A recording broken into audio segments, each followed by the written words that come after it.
এই যুদ্ধে যারা হামলাকারী ছিল, আহলে কিতাবদের মধ্যে যারা তাদের সাহায্য করেছে, আল্লাহ তাআলা তাদেরও দুর্গ থেকে অবতরণ করালেন এবং তাদের অন্তরে মুসলমানদের সম্পর্কে এমন ভীতির সঞ্চার করালেন যে আজ তোমরা তাদের এক দলকে হত্যা করছো, আরেক দলকে বন্দী করছো।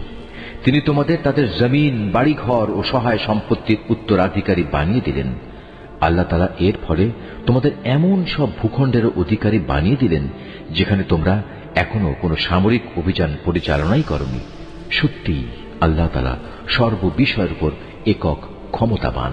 হে নবী, তুমি তোমার স্ত্রীদের বলো, তোমরা যদি পার্থিব জীবন ও তার ভোগ বিলাস কামনা করো, তাহলে এসো, আমি তোমাদের তার কিছু অংশ দিয়ে দেই এবং সৌজন্যের সাথে তোমাদের বিদায় করে দেই। আর যদি তোমরা আল্লাহ তাআলা, তার রসুল ও পরকাল কামনা করো, তাহলে জেনে রেখো, তোমাদের মধ্যে যারা সৎ কর্মশীল, আল্লাহ তাআলা তাদের জন্য মহা পুরস্কার প্রস্তুত করে রেখেছেন। হে নবী পত্নীরা, তোমাদের মধ্যে যারা খোলাখুলি কোনো অশ্লীল কাজ করবে, তাহলে তার শাস্তি দ্বিগুণ করে দেয়া হবে। আর এই কাজ আল্লাহ তাআলার জন্য অত্যন্ত সহজ।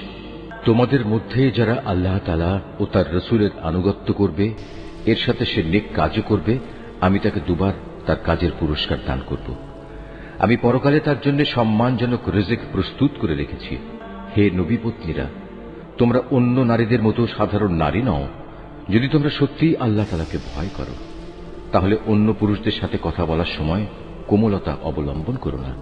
যদি এমন করো, তাহলে যার অন্তরে কোনো ব্যাধি আছে সে তোমার ব্যাপারে প্রলুব্ধ হয়ে পড়বে। তবে তোমরা সর্বদাই নিয়ম মাফিক কথাবার্তা বলবে। তোমরা ঘরে অবস্থান করবে। পূর্বেকার জাহেলিয়াতের জামানার মতো নিজেদের প্রদর্শনী করে বেড়াবে না। তোমরা নামাজ কায়েম করবে, যাকাত আদায় করবে, আল্লাহ তাআলা ও তার রসুলের আনুগত্য করবে। হে নবী পরিবার, আল্লাহ তাআলা মূলত এসব কিছুর মাধ্যমে তোমাদের মাঝ থেকে সব ধরনের অপবিত্রতা দূর করে তোমাদের পাক সাফ করে দিতে চান। Shariful art of nature.